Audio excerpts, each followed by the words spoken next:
আসসালামু আলাইকুম সুপ্রিয় শিক্ষার্থীবৃন্দ, সবাইকে স্বাগত জানাচ্ছি আজকে পড়ালেখার আরো একটি নতুন লাইভ ক্লাসে। সো তোমাদের সবাইকে স্বাগতম। আমরা আজকে প্রথম পত্র নিয়ে আলোচনা করব। আমরা সেকেন্ড পেপার সবগুলো এমসিকিউ ক্লাস শেষ করেছি, আজকে আমাদের প্রথম পত্রের ক্লাস। সো যারা যারা যুক্ত হচ্ছে আমার সাথে, আমাকে ঠিক মতো শুনতে এবং দেখতে পাচ্ছ কিনা জানাও, এবং যদি ঠিক মতো শুনতে এবং দেখতে পাই তাহলে আমাকে অবশ্যই ঠিক মতো শোনা গেলে দেখা গেলে আমাদেরকে অবশ্যই জানাবে ঠিক মতো শুনতে পাচ্ছি বা দেখতে পাচ্ছি কিনা। সো আমরা আজকে পড়বো হচ্ছে প্রথম পত্রের দুইটা অধ্যায় আমরা পড়বো, খুবই খুবই গুরুত্বপূর্ণ দুইটা অধ্যায়। আজকে আমাদের প্রথম পত্রের ক্লাস। সো যারা যুক্ত হচ্ছে আমার সাথে আমাকে ঠিক মতো শুনতে।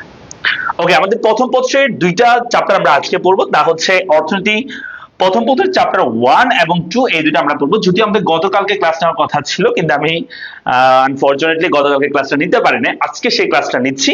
এবং আগামীকালকেও তোমাদের ক্লাস আছে। আগামীকাল না, সরি, রবিবারে তোমাদের ক্লাস আছে, পরশুদিন রবিবার হচ্ছে প্রথম পত্রের 3, 4, 5 এই চ্যাপ্টার আমরা নিব, তিনটা অধ্যায়। তো আমরা সবাই একটু জয়েন করে ফেলি। তোমাদের বন্ধু বান্ধব থাকলে তাদের একটু শেয়ার মেশো করে দাও। আমি একটু ক্লাসটা শেয়ার মেশো করে দিচ্ছি যাতে সবাই যুক্ত হতে পারে। আমি একটু ক্লাসে শেয়ার করে দিচ্ছি, তোমরা সবাই একটু শেয়ার করে দাও। ওকে, আমি একটু ক্লাসে শেয়ার করে দিই তোমাদের, যাতে যারা পরিচিত আছে সবাই ক্লাসের জন্য ওয়েট করে আছে, তারা যেন যুক্ত হতে পারে। ঠিক আছে, তোমরা একটু ক্লাসে শেয়ার করে দাও তোমাদের ফ্রেন্ডস থাকলে যারা আছে তাদেরকে, যেন তারাও যুক্ত হতে পারে আমাদের এই লাইভ ক্লাসে, আজকের এই লাইভ ক্লাসে। ওকে, আমরা একটু সবাই ক্লাসে শেয়ার করে দিচ্ছি। ওকে,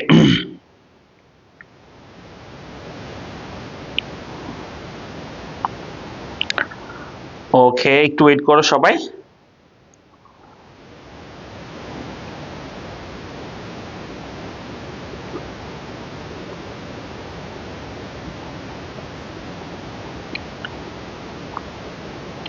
আমি একটু শেয়ার করে দিচ্ছি আগে তোমরা।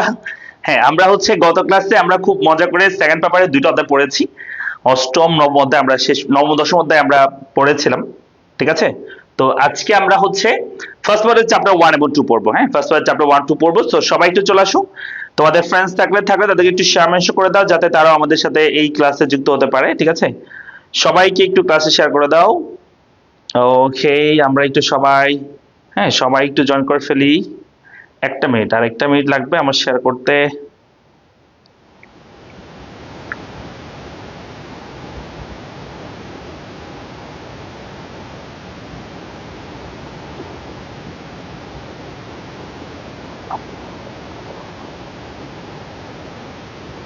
ওকে,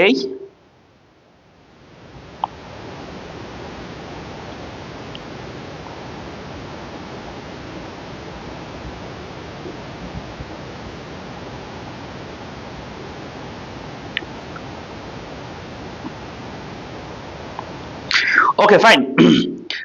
ঠিক আছে, ওকে, আমরা শুরু করি। হ্যাঁ, দেখো আমরা হচ্ছে সবাইকে চলে এসছে, কে কোন জায়গাতে যুক্ত হচ্ছে অবশ্যই একটু জানা দিবা আমাদেরকে, যাতে আমি বুঝতে পারি তোমরা কে কোন জায়গা থেকে আছো। আজকে আমরা মূলত পড়বো অর্থনীতি প্রথম পত্রের প্রথম এবং দ্বিতীয় অধ্যায়, এই দুটোতে আমরা কমপ্লিট করব। খুবই খুবই গুরুত্বপূর্ণ, শুধু আমি এমসি গুলো পড়াবো না, পাশাপাশি তোমাদেরকে এই দুটো অধ্যায়ের মানে একটা কোশ্চেন থেকে আর কোন ধরনের কোশ্চেন হতে পারে সেগুলো তোমাদেরকে দেখা দিব ইনশাআল্লাহ। সো সবাই একটু জয়েন করে ফেলো, তোমাদের বন্ধু বান্ধব থাকলে তাদের একটু শেয়ার মেনশন করে দাও, যাতে তারা আমাদের সাথে এই ক্লাসে যুক্ত হতে পারে। ঠিক আছে, ওকে, আমরা প্রায় 50+ স্টুডেন্ট যুক্ত হয়ে গিয়েছে। আমরা চাইলে কিন্তু এখানে 100 জন স্টুডেন্ট যুক্ত করাতে পারি, তোমরা জাস্ট একটু সহৃদয় কি বলতে পারবে, একটু একটু ভালোবাসা দেখালে হয়। জাস্ট একটু শেয়ার করে দাও, একটা মিনিট, একটা মিনিট আমি সময় নিচ্ছি শেয়ার করার জন্য। তোমরা সবাই শেয়ার করে শেয়ার ডান লিখবা। আসিফ আমাদের সাথে রয়েছে, আসিফ থ্যাংক ইউ শেয়ার করার জন্য, অনেক অনেক ধন্যবাদ। তারপর হচ্ছে মোহাম্মদ হোসেন আছে, আচ্ছা মেসো করেছে অনেকজনকে, থ্যাংক ইউ, অনেক অনেক ধন্যবাদ মেসো করার জন্য। এবং হচ্ছে সাথে আরো আছে তাসনিয়া আমাদের সাথে রয়েছে, ওকে। তারপর আমাদের সাথে রয়েছে মোহাম্মদ হুসাইন আছে, খাদিজা আমাদের সাথে রয়েছে। ওকে, সবাই একটু ক্লাস শেয়ার মেসো করে দাও। তোমাদের ফ্রেন্ডস থাকলে তাদেরকে একটু শেয়ার মেসো, মানে তাদেরকে একটু শেয়ার মেসো করে দিবা। পাশাপাশি তোমরা হচ্ছে ক্লাসটা নিজের ওয়ালে শেয়ার করতে পারো একবার অন্তত পক্ষে। হ্যাঁ, কাউকে শেয়ার করতে না পারলেও নিজের ওয়ালে একবার শেয়ার করে দাও, যাতে তোমার যারা কাছের বন্ধু বান্ধব আছে তারা যেন এমনিতে যুক্ত হয়ে যেতে পারে। ঠিক আছে, সবার চেষ্টা করলে অবশ্যই সম্ভব। আশিকুর রহমান আমাদের সাথে রয়েছে, কুমিল্লা থেকে দেখতে পাচ্ছি। আমাদের সাথে রয়েছে সোহাগ, মেলা শেয়ার করলাম, থ্যাংক ইউ সোহাগ। তারপর হচ্ছে রহমানুল জান্নাত আছে, সালাম দিয়েছে, ওয়ালাইকুম সালাম। ওকে, আশা করি তোমরা ঠিক মতো শুনতে আমি দেখতে পাচ্ছ।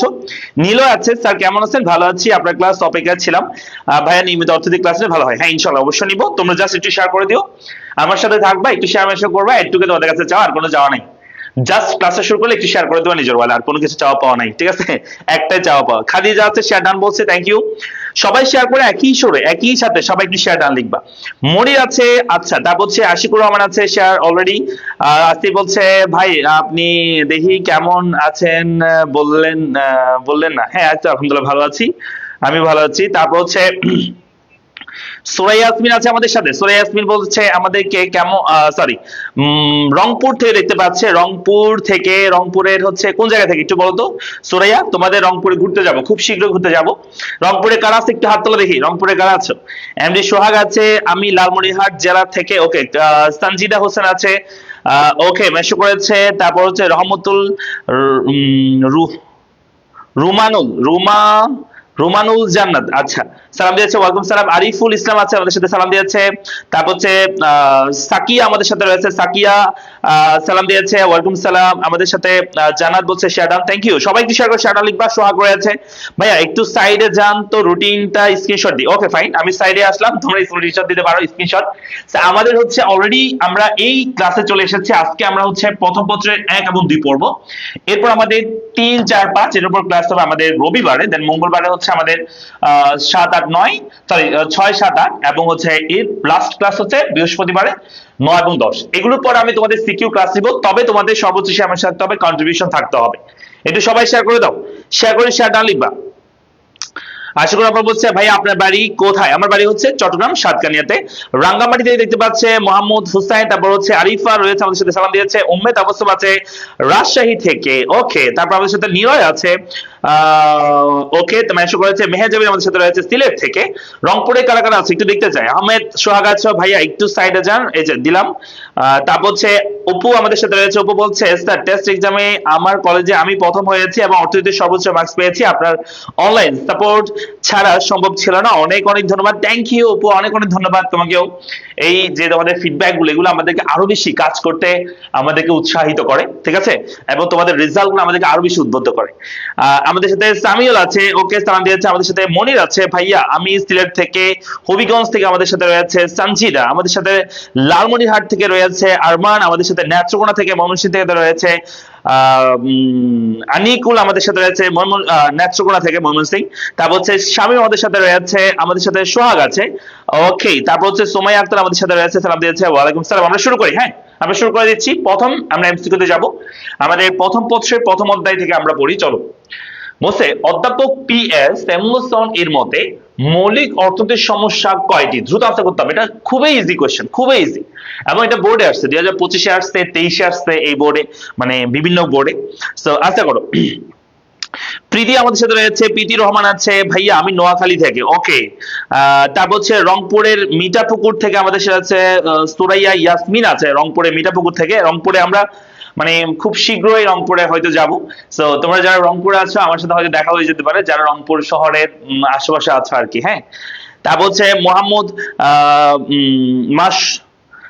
মাসুক আমাদের সাথে রয়েছে। তারপর আচ্ছা, উত্তর করার নিয়ম আমি একটু বলে দিচ্ছি। উত্তর করার নিয়ম হচ্ছে এভাবে করবা যে একের উত্তর মনে করো ক, তাহলে এভাবে লিখবা। অথবা একের উত্তর মনে করো তুমি খ মনে করছো, অথবা একের উত্তর তুমি গ মনে করছো, তাহলে এভাবে করবা। হ্যাঁ, এভাবে রাইট আনসার করবা। তাহলে মানে নাম্বারটা লিখবা, কয় নাম্বার আনসার করতে সেটা লিখবা পাশে, তারপরে এভাবে লিখবা, তাহলে আমি বুঝতে পারবো তুমি কয় নাম্বার উত্তর করতে যাচ্ছ। আশিকুর রহমান বলছে ভাইয়া আপনার ক্লাস দেখে আমি প্রথম সেমিস্টারে হাইয়েস্ট মার্কস পেয়েছি, থ্যাংক ইউ আশিকুর রহমান।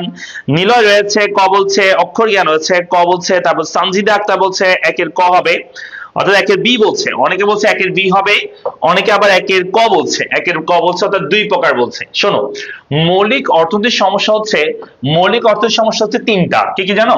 কি উৎপাদন করা হবে, কিভাবে উৎপাদন করা হবে, কার জন্য উৎপাদন করা হবে।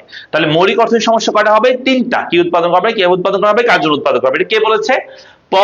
পি.এস. স্যামুয়েলসন বা পল স্যামুয়েলসন, যাকে আমরা আধুনিক অর্থনীতি কি বলে থাকি? জনক বলে থাকি। তাহলে আধুনিক অর্থনীতি জনক কে বলো? পল স্যামুয়েলসন। আর অর্থনীতি জনক কে তোমরা কি জানো? অর্থনীতি জনক কে? অর্থনীতি জনক হচ্ছে অ্যাডাম স্মিথ। আর আধুনিক অর্থনীতি জনক কে জানো? পল স্যামুয়েলসন। ওকে, আচ্ছা চলে আসি আমরা 2 নম্বর কোশ্চেনে। এখানে বলেছে আমাদেরকে 2 নম্বর কোশ্চেনে যে ওকে দুই নম্বর কোশ্চেন আমাদের বলছে অর্থনৈতিক সমস্যার প্রধান মানে কারণ কোনটি? অর্থনৈতিক সমস্যার প্রধান কারণ কোনটি? অসীম অভাব, সীমিত উৎপাদন, সঠিক নির্বাচন, সীমিত সম্পদ। মানে আমাদের অর্থনৈতিক সমস্যার প্রধান কারণটা কি? কোন কারণে আমাদের অর্থনীতি এই সাবজেক্টে এত কষ্টের, এত মানে ক্রিটিক্যাল একটা সাবজেক্ট আমাদের পড়তে হচ্ছে? তোমরা কি জানো যে এখানে কোনটা সবচেয়ে কোন কারণটার কারণে আমাদের অর্থনীতি এই বিষয়টা পড়তে হচ্ছে? বা অর্থনৈতিক সমস্যা প্রধান সমস্যার অর্থাৎ প্রধান কারণ কোনটা অর্থনৈতিক সমস্যার? তোমরা কি জানো? একটু বলো তো সবাই কোনটা হবে?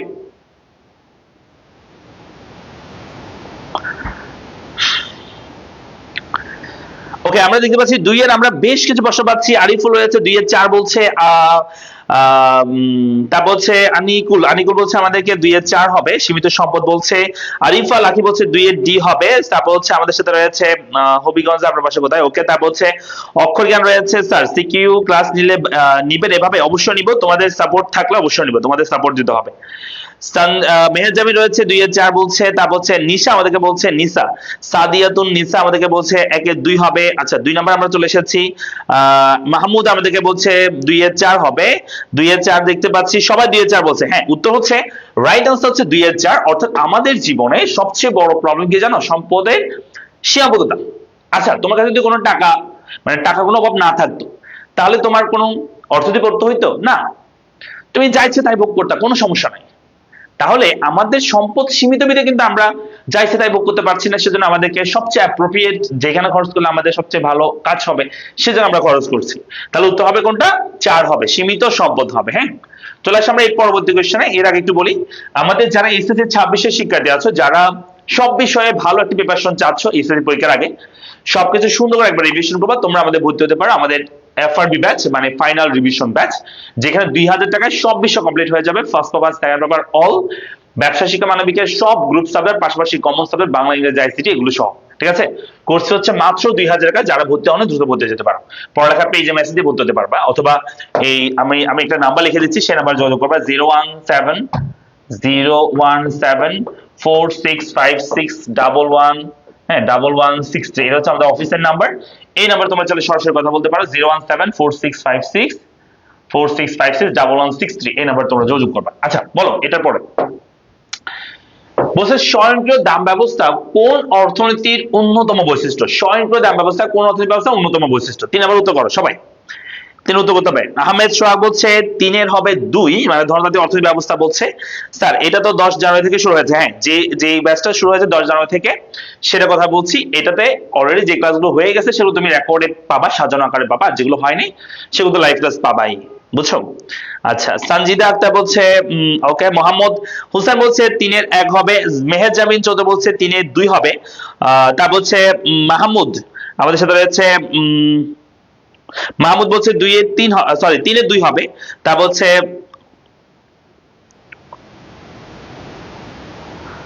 হ্যাঁ সামাউন ইসলাম, আচ্ছা সামাউন ইসলাম বলছে 2 এর 3 এর 2 হবে। আচ্ছা সাইদ বলছে আনোয়ার ব্রো এটা কিসের ক্লাস? এটা হচ্ছে কিসের ক্লাস বলো তো? এইচএসসি এর ক্লাস, কেমন? ইকোনমিক্স এর ফার্স্ট পেপারের চ্যাপ্টার 1 এবং 2 এর ক্লাস।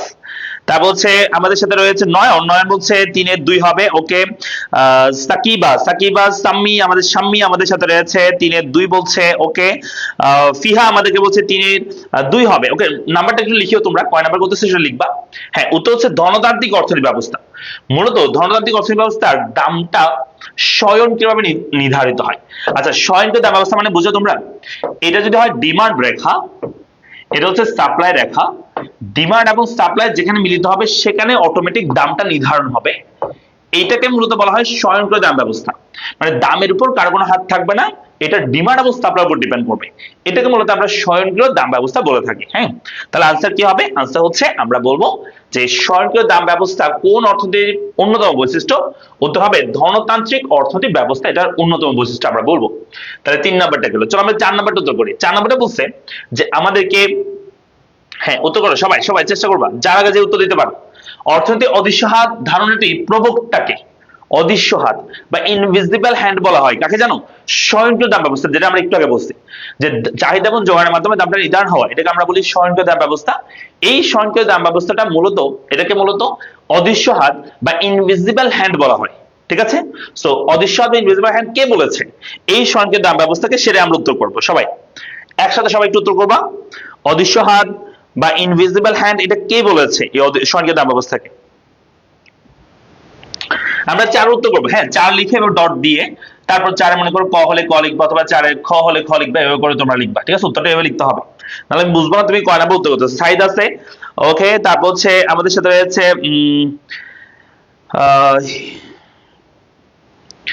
হিফজুর রহমান আমাদের সাথে রয়েছে, হিফজুর রহমান। তারপর হচ্ছে মনির আছে 4 এর 1 বলছে। আনিকুল আমাদের সাথে রয়েছে 4 এর 3 বলছে। রিফাত বলছে 4 এর 3 হবে। এবি খান আমাদের সাথে রয়েছে 4 এর 3 বলছে। তারপর হচ্ছে মাহমুদ আমাদের সাথে রয়েছে 4 এর 3 বলছে। তারপর হচ্ছে আমাদের সাথে রয়েছে মোহন্ত, আচ্ছা অন্তর অন্তর আমাদের সাথে রয়েছে, অন্তর মোহন্ত আমাদের সাথে রয়েছে 4 এর 3 বলছে। সোহাগ আমাদের সাথে রয়েছে, ওকে অনেকজন মাশাআল্লাহ। খাদিজা আছে 3 এর আমাদেরকে, সরি 3 এর 3 বলছে, ওকে। 4 আমরা 4 নম্বর চলে এসেছি, 4 নম্বর 4 এর 3 আমরা সবাই 4 এর 3 দেখতে পাচ্ছি, অর্থাৎ উত্তর হচ্ছে অ্যাডাম স্মিথ বলছে। অ্যাডাম স্মিথ অর্থনীতিকে কি বলেছে বলতো?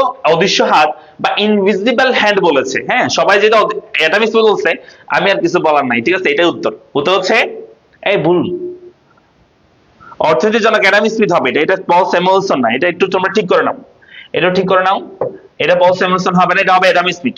অর্থনীতির জনক অ্যাডাম স্মিথ অর্থনীতিকে ইনভিজিবল হ্যান্ড বা অদৃশ্য হাতের সাথে তুলনা করেছে। হ্যাঁ, তাহলে উত্তর হবে এটা, উত্তর এটা হবে। রাইট আনসার হচ্ছে এটা, তুমি তো ঠিক করে নিও। রাইট আনসার হবে এটা। ঠিক আছে? অ্যাডাম স্মিথ হচ্ছে কি বলেছে? অদৃশ্য হাত বা ইনভিজিবল হ্যান্ড বলেছে স্বর্গীয় দাম ব্যবস্থাকে, ধনতান্ত্রিক অর্থনৈতিক ব্যবস্থা। একটু লেট করে ফেললাম, সাফিয়া বলছে। ওকে, নো প্রবলেম, আমরা এখনই মাত্র শুরু করেছি। চলো আমরা পরবর্তী কোশ্চেনে যাই। তো পরবর্তী কোশ্চেন বলছে পুঁজিবাদী অর্থনীতিতে অদৃশ্য হাত দ্বারা কি বোঝানো হয়? অদৃশ্য হাত দ্বারা পুঁজিবাদী অর্থনীতিতে কি বোঝানো হয়? আমি অলরেডি বলে ফেলেছি, সেম টাইপের কোশ্চেন, তাই না? অদৃশ্য হাত দ্বারা কি বোঝানো হয়? পুঁজিবাদী অর্থনীতিতে অদৃশ্য হাত দ্বারা কি বোঝানো হয়ে থাকে? আনসার করো সবাই।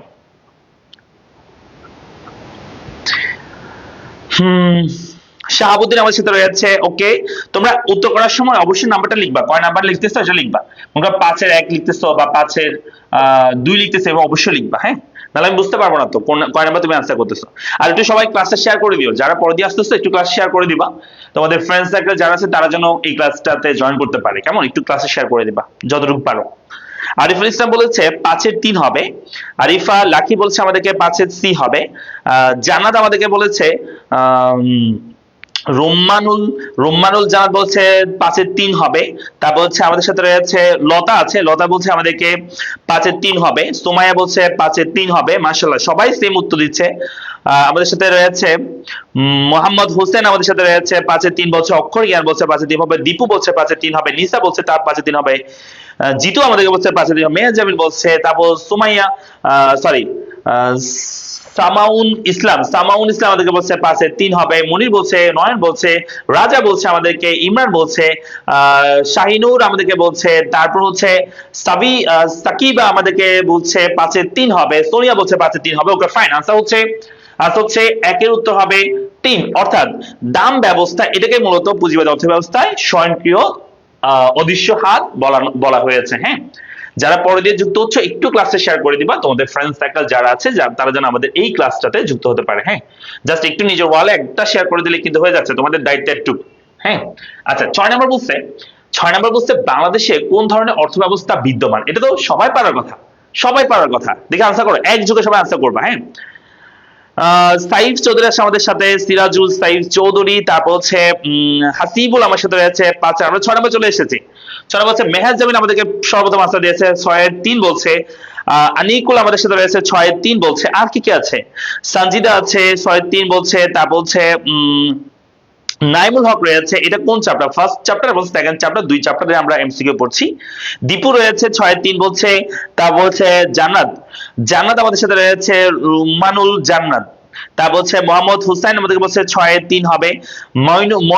মাইনুল বলছে আমাদেরকে 6 এর 3 হবে। আমাদেরকে সাইফ চৌধুরী বলছে 6 এর 1 হবে। 6 এর কি 1 হয়? এটা ধনতান্ত্রিক হবে বাংলাদেশে? সাইদ বলছে আমাদেরকে বুঝি না কিছু, কি বলো? পড়াশোনা করতে হবে। সাইদ একটু।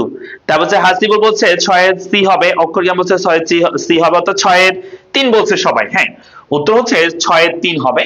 বাংলাদেশে মিশ্র অর্থনীতি ব্যবস্থা ধনতান্ত্রিক মানে হচ্ছে যেখানে সকল সম্পদ মালিক থাকবে ব্যক্তি মালিকানাধীন, যেটা বাংলাদেশে না। বাংলাদেশে কিছু কিছু সম্পদ সরকার মালিকানাধীন আছে, কিছু কিছু ব্যক্তি মালিকানাধীন আছে। আর নির্দেশমূলক মানে হচ্ছে বা সমাজতান্ত্রিক মানে হচ্ছে সকল সম্পদের মালিক হবে সরকার, কিন্তু বাংলাদেশে এরকম না। বাংলাদেশের সবকিছু সম্পদে সরকারের উপর কিন্তু কন্ট্রোল নাই। হ্যাঁ, কিছু ব্যক্তি মালিকানা আছে, কিছু সরকারি মালিকানা আছে, আর সেটাকে বলা হয় মিশ্র অর্থনীতি ব্যবস্থা, যেখানে কিছু সরকারি কিছু কি বেসরকারি মালিকানায় থাকবে। আর ইসলামী অর্থনীতি ব্যবস্থা আমরা সবাই জানি, যেটা ইসলামী শরিয়া বিধিবিধানের উপর ভিত্তি করে প্রতিষ্ঠিত, সেটাকে আমরা ইসলামিক অর্থনৈতিক ব্যবস্থা বলি। আচ্ছা, চলে আসি আমরা 7 নাম্বার কোশ্চেনে। 7 নম্বর কোশ্চেন আমাদেরকে বলেছে যে উৎপাদন সম্ভাবনা রেখার উপরস্থ কোন বিন্দু কি নির্দেশ করে। মনে করো এটা একটা উৎপাদন সম্ভাবনা রেখা। এই রেখাটাকে আমরা বলি উৎপাদন সম্ভাবনা রেখা বা প্রোডাকশন পসিবিলিটি কার্ভ, পিপিসি বলা হয়। এটা আরেকটা নাম আছে, এটাকে PPR, production possibility frontier, PPF বলা হয়। এই উৎপাদন সম্ভাবনা রেখার এই রেখাটার আর কি, হ্যাঁ, এই রেখাটার উপরস্থ কোন বিন্দু বলছে। উপরস্থ বিন্দু মানে কি জানো? এটার বাইরের বিন্দু না আবার। হ্যাঁ, বাইরের বিন্দু মানে হচ্ছে এটার বাইরে, আর ভিতরের বিন্দু মানে হচ্ছে এটার ভিতরে। উপরস্থ বিন্দু মানে হচ্ছে এটার উপরে কোন একটা বিন্দু। যেমন যদি আমি এখানটা বিন্দু দিই, মনে করো যে এই জায়গায় আমি একটা বিন্দু দিলাম, এই জায়গায়, হ্যাঁ, এখানে একটা বিন্দু দিলাম, এখানে একটা বিন্দু, এটা হচ্ছে উপরস্থ বিন্দু। তাহলে বুঝো, বাইরের বিন্দু মানে হচ্ছে বাইরের, এটাকে আমরা অর্জনযোগ্য বা অসম্পদ উৎপাদন বিন্দু বলি। আর ভিতর বিন্দু মানে হচ্ছে এটাকে আমরা বলি সম্পদের পূর্ণ ব্যবহার হচ্ছে না, বা এটা বেকারত্বকে নির্দেশ করে, অপচয়কে নির্দেশ করে। আর উৎপাদন রেখার উপরের কোন বিন্দু, এই যে উপরস্থ কোন বিন্দু, এটা দ্বারা বোঝাই যে আমরা আমাদের সম্পদের সর্বোচ্চ ব্যবহারের মাধ্যমে সর্বোচ্চ উৎপাদনকে নির্দেশ করে। হ্যাঁ, তাহলে আনসার কোনটা হবে? পূর্ণ নিয়োগ। উত্তর কি হবে? এই যে আচ্ছা চলে এসেছে সবার মাঝখান থেকে।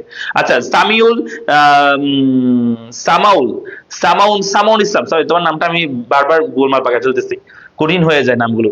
সামাউল ইসলাম বলছে 7 4 হবে, 7 4 হবে না সামাউল, তুমি একটু ঠিক করে নিবা। এটা হচ্ছে বলছে বাইরে বলা নাই, এটা বলছে উপরস্থ। মনে রাখবা, বাইরে এক কথা, উপরস্থ অন্য কথা, ভিতর অন্য কথা, ঠিক আছে?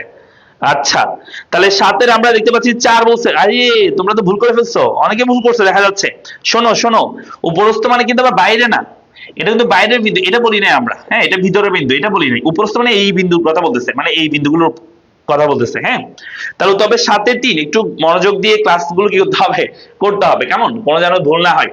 মাশাআল্লাহ, আমরা প্রায় 100 জন যুক্ত হয়ে গেছি ক্লাসে। হ্যাঁ, থ্যাংক ইউ তোমাদের সবাইকে মানে ক্লাসটা শেয়ার করার জন্য অনেক অনেক ধন্যবাদ। তোমরা সবাই যারা পরে দিয়ে যুক্ত হচ্ছে একটু ক্লাসে শেয়ার মেনশন করে দিবা, যাতে অন্যরাও যুক্ত হতে পারে আমাদের এই ক্লাসটাতে।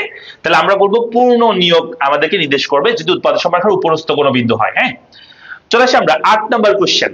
8 নম্বর কোশ্চেন আমাদেরকে বলেছে যে সামষ্টিক অর্থনীতি কেমন। তো বলছে সামষ্টিক অর্থনীতির আলোচ্য বিষয় কোনটি। দেখো, আমি তোমাদেরকে বলি অর্থনীতিকে 1933 সালে অসলো বিশ্ববিদ্যালয়ের অধ্যাপক রাগনার ফ্রিশ অর্থনীতিকে 2 ভাগে বিভক্ত করছে। একটাকে বলা হয়, মানে অর্থনীতি আগে একটা শাস্ত্র ছিল, মানে একটা টপিকে ছিল, একটা বইয়ে ছিল, যেটাকে 1933 সালে অসলো বিশ্ববিদ্যালয়ের অধ্যাপক রাগনার ফিশ 2 ভাগে ভাগ করছে, ব্যষ্টিক অর্থনীতি, সামষ্টিক অর্থনীতি। ব্যষ্টিক অর্থনীতি মানে হচ্ছে অর্থনীতি বিষয়গুলোকে যখন আমরা ক্ষুদ্র ক্ষুদ্রভাবে আলোচনা করি সেটাকে বলা হয় ব্যষ্টিক অর্থনীতি।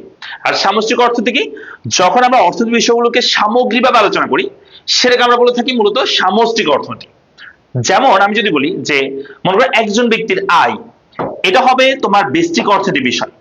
কিন্তু আমি যদি বলি একটা দেশের সব মানুষের আয়, যেটাকে আমরা বলি সামগ্রিক আয়, কি বলি? সামগ্রিক আয়, এটাকে আমরা বলি সামষ্টিক অর্থনীতি। তাহলে আয় হচ্ছে ব্যষ্টিক অর্থনীতি, সামগ্রিক আয় হচ্ছে সামষ্টিক অর্থনীতি। আমি যদি বলি কোন একটা দ্রব্যের দাম, জাস্ট একটা দ্রব্যের দাম, সেটা হবে ব্যষ্টিক অর্থনীতি বিষয়। কিন্তু আমি যদি বলি দাম স্তর, দাম স্তর মানে বোঝানো হয় একটা দেশের যত দ্রব্য আছে সব দ্রব্যের গড় দামকে আমরা বলি দাম স্তর। অর্থাৎ যতগুলো দ্রব্য আছে সব দ্রব্যের দামকে যোগ করে দ্রব্যের পরিমাণ দিয়ে ভাগ করলে যা পাওয়া যায় সেটাকে মূলত দাম স্তর বলা হয়। তাহলে দাম হচ্ছে ব্যষ্টিক অর্থনীতি বিষয়, আর দাম হচ্ছে কি সামষ্টিক অর্থনীতি বিষয়। যারা যুক্ত হচ্ছে একটু ক্লাসে শেয়ার মেনশন করে দিও। হ্যাঁ, একটু ক্লাস শেয়ার মেনশন করে দিও, যাতে তোমাদের বন্ধু বান্ধব যারা আছে তারা আমাদের সাথে এই ক্লাসটাতে যুক্ত হতে পারে, এই দারুণ ক্লাসটাতে যুক্ত হতে পারে। তাহলে আমরা বলছি সামষ্টিক অর্থনীতির আলোচ্য বিষয় কোনটি। তাহলে এখন তোমরা আশা করি ক্লিয়ার হইছো, এবার উত্তর করো। বলছে দ্রব্যের দাম, এটা হচ্ছে ব্যষ্টিক অর্থনীতি বিষয়। একটু আগে বলছি এই যে দ্রব্যের দাম ব্যষ্টিক অর্থনীতি, কিন্তু দাম তো বলে সামষ্টিক হইতো। ভোক্তার আচরণ বিশ্লেষণ, এটাও ব্যষ্টিক অর্থনীতি বিষয়। ভোক্তার আচরণের মধ্যে আমরা মূলত চাহিদা এবং যোগান নিয়ে কথা বলি, সামগ্রিক চাহিদা যোগান নিয়ে কথা বলি না, বুঝছো? তো চাহিদা এবং যোগান হচ্ছে ব্যষ্টিক, কিন্তু সামগ্রিক চাহিদা সামগ্রিক যোগান হচ্ছে সামষ্টিক, ঠিক আছে? ব্যক্তিগত আয়, এটাও ব্যষ্টিক অর্থনীতির বিষয়। একজন ব্যক্তির আয় কথা বলতেছে। কিন্তু জাতীয় আয়, একটা দেশের সকল মানুষের আয়, এটা হবে সামষ্টিক অর্থনীতির বিষয়। এই যে সবাই উত্তর করে ফেলেছে, মার্শাল্লাহ। আমার স্টুডেন্টরা সবগুলো ভালো স্টুডেন্ট, এখানে সব ভালো স্টুডেন্ট। সানজিদা হোসেন আছে, এমডি সোহাগ আছে, অক্ষর জ্ঞান আছে, আরিফুল ইসলাম আছে, খাদিজা আছে, তারপর হচ্ছে রিফাত আছে, তারপর হচ্ছে অজিত আছে আমাদের সাথে, সামিউল রয়েছে, তামান্না বৃষ্টি আছে আমাদের সাথে, আরিফা আমাদের সাথে রয়েছে, আসিফা আসিফা আক্তার আমাদের সাথে রয়েছে, নয়ন আমাদের সাথে রয়েছে, সাফিয়া আমাদের সাথে রয়েছে, আটের ডি বলছে, ফাহমিদা আমাদের সাথে রয়েছে, আটের ডি বলছে, তামান্নুল ইসলাম আমাদের সাথে রয়েছে, সাইদ ইসলাম বলছে আমাদেরকে স্যার ক্ষমা করে থাকলে মাফ করে দিয়েন। কি বলতেছো তুমি সাইদ? তুমি যে পাগল হয়ে গিয়েছো, তোমার বাসা কি সেটা জানে পাগল হয়ে গিয়েছো সেটা? হ্যাঁ, বাসায় জানলে তো বেঁধে রাখবে তোমাকে, বুঝছো, বাসা থেকে বেরোতে দিবে না। আচ্ছা যাই হোক, উত্তর হবে কি? উত্তর হচ্ছে জাতীয় আয় হবে। উত্তর কি হবে? জাতীয় আয়। হ্যাঁ, 9 নম্বর আসো। 9 নম্বর আমাদেরকে প্রশ্ন করেছে, এই প্রশ্নটা সবাই একটু দেখো পারবে কিনা। আমাদের বলেছে অর্থনীতিকে সম্পদের বিজ্ঞান বলে অভিহিত করেছেন কে বা কোন অর্থনীতিবিদ? সম্পদের বিজ্ঞান বলেছে। হ্যাঁ, এল রবিন্স, তারপর হচ্ছে Alfred Marshall, Adam Smith, Samuelson. বলো সম্পদের বিজ্ঞান কে বলেছে অর্থনীতিকে? হ্যাঁ, যারা পরিচয় যুক্ত হচ্ছে একটু ক্লাসে শেয়ার করে দিবা, একটু ক্লাসে শেয়ার করে দিবা। বলছে অর্থনীতিকে সম্পদের বিজ্ঞান বলেছে কারা? দ্রুত সবাই শেয়ার করে দাও একটু। যারা পরে দিয়ে আসছো একটু শেয়ার করে দিও নিজের ওয়ালে। যারা আগে করছো তাদেরকে ধন্যবাদ, আবার চাইলে পড়তে পারো। তো দোয়া করে দিব বেশি বেশি, ঠিক আছে, যাতে রেজাল্ট ভালো হয় তোমাদের। অক্ষর জ্ঞান আছে। আচ্ছা, আমরা এখানে সবাই একটু, এখানে বলছে আরিফা লাকি বলেছে যে আটের ডি হবে। মেহেজাবির বলছে, আমরা 9 নম্বরে চলে এসেছি। 9 নম্বর, 9 এর উত্তর করতে হবে। হ্যাঁ, সবাইকে এভাবে উত্তর করতে হয়, 9 লিখে, মানে এভাবে লিখতে হয়, ঠিক আছে, 9 লিখে এভাবে লিখবা। ওকে, মানে 9 এর উত্তর কত তুমি সেটা লিখবা, পাশে লিখবা। সাইদ ইসলাম বলছে ডক্টর ইউনুস, নাকি বলছে অর্থনীতিকে সম্পদের বিজ্ঞান বলছে ডক্টর ইউনুস, ঠিক আছে। সাইদ তুমি যে কি বলো না, ঠিক আছে। মেহেজাবি বলেছে 9-এর 3 হবে। তা বলছে মাইনুল ইসলাম বলছে 9-এর 3 হবে। তা বলছে ফিহা আমাদেরকে বলেছে অ্যাডাম স্মিথ। আচ্ছা, তা বলছে অক্ষর জ্ঞান বলেছে জানি না। তা বলছে শাহিনুল আমাদেরকে বলেছে 9-এর 3 হবে। অন্তর আমাদের, সরি, মোহন্ত আমাদেরকে বলেছে 9-এর 4 হবে। রহমানুল জান্নাত বলেছে 9-এর 2 হবে। তারপর হচ্ছে এবি খান আমাদেরকে বলছে 9-এর 1 হবে। তারপর হচ্ছে তীর্থদেব আমাদেরকে বলছে 9-এর 3 হবে। তারপর হচ্ছে প্রীতি রহমান আমাদের সাথে রয়েছে, 9-এর 3 বলছে। সাফিয়া বলছে 9-এর 4 হবে। শোনো শোনো, অনেক কনফিউশন দেখা যাচ্ছে, অনেক কনফিউশন, মাশাআল্লাহ। তাহলে এই প্রশ্নটা কঠিন আসছে না? শোনো, অর্থনীতিকে সম্পদের বিজ্ঞান বলেছে, অর্থনীতিকে সম্পদের বিজ্ঞান বলেছে অ্যাডাম স্মিথ। অর্থনীতির জনক অ্যাডাম স্মিথ অর্থনীতিকে সম্পদের বিজ্ঞান বলেছে। হ্যাঁ, মনে থাকবে, অর্থনীতি কি বলেছে? সম্পদের বিজ্ঞান বলেছে অ্যাডাম স্মিথ। উত্তর কি হবে? অ্যাডাম স্মিথ হবে, ঠিক আছে। আচ্ছা, তোমাদেরকে একটা জিনিস দেখাই, দেখাবো? আচ্ছা, দেখাই দিই, 1 মিনিট একটু আমাকে সময় দাও। তোমাদের দেখাই, এই কনফিউশন এখন দূর হয়ে যাবে। অর্থনীতিকে অর্থনীতিকে কি কি বলা হয়েছে এটা আমরা এখনই দেখবো, এখনই তোমার কাছে ক্লিয়ার হয়ে যাবে, একটু ওয়েট করো। দেখো,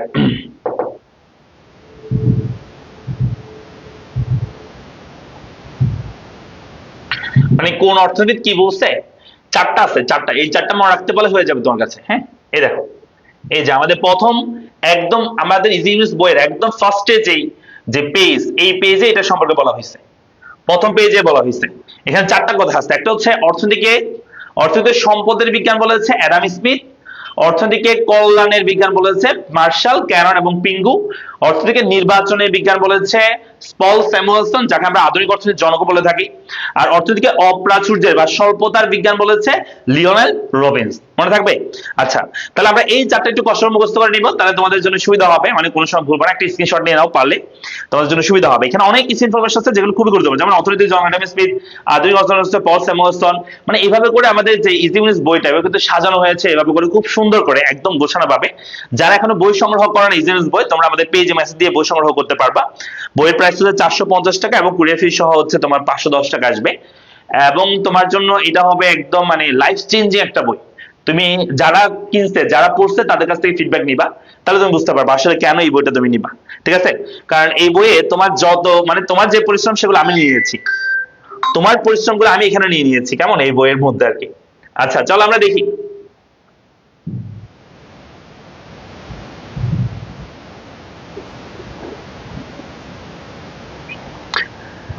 ওকে, তাহলে আমরা যেটা বলছিলাম যে অর্থনীতিকে সম্পদের বিজ্ঞান বলেছে কে, উত্তর হবে অ্যাডাম স্মিথ। উত্তর কি হবে? অ্যাডাম স্মিথ হবে।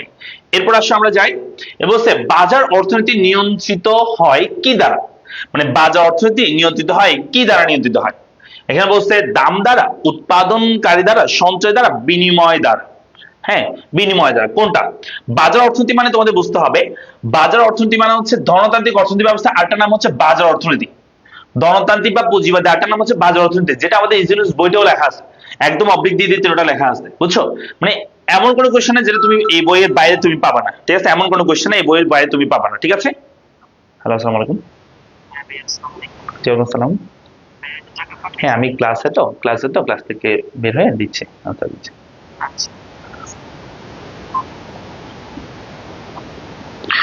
ওকে, আমাদের সাথে রয়েছে আহমেদ সোহাগ, বলছে ভাইয়া প্রতিটা অধ্যায়ের কি সিকিউ কিউআর ক্লাস আছে? হ্যাঁ আছে তো, প্রতিটা অধ্যায় আছে, তবে শর্ট সিলেবাসের গুলো হয়তো তুমি সবগুলো ক্লাস পাবা না, কিন্তু ফুল সিলেবাসের গুলো মোটামুটি সবই পাবে, শর্ট সিলেবাসের কিছু কিছু অধ্যায়ের তুমি ক্লাস পাবা।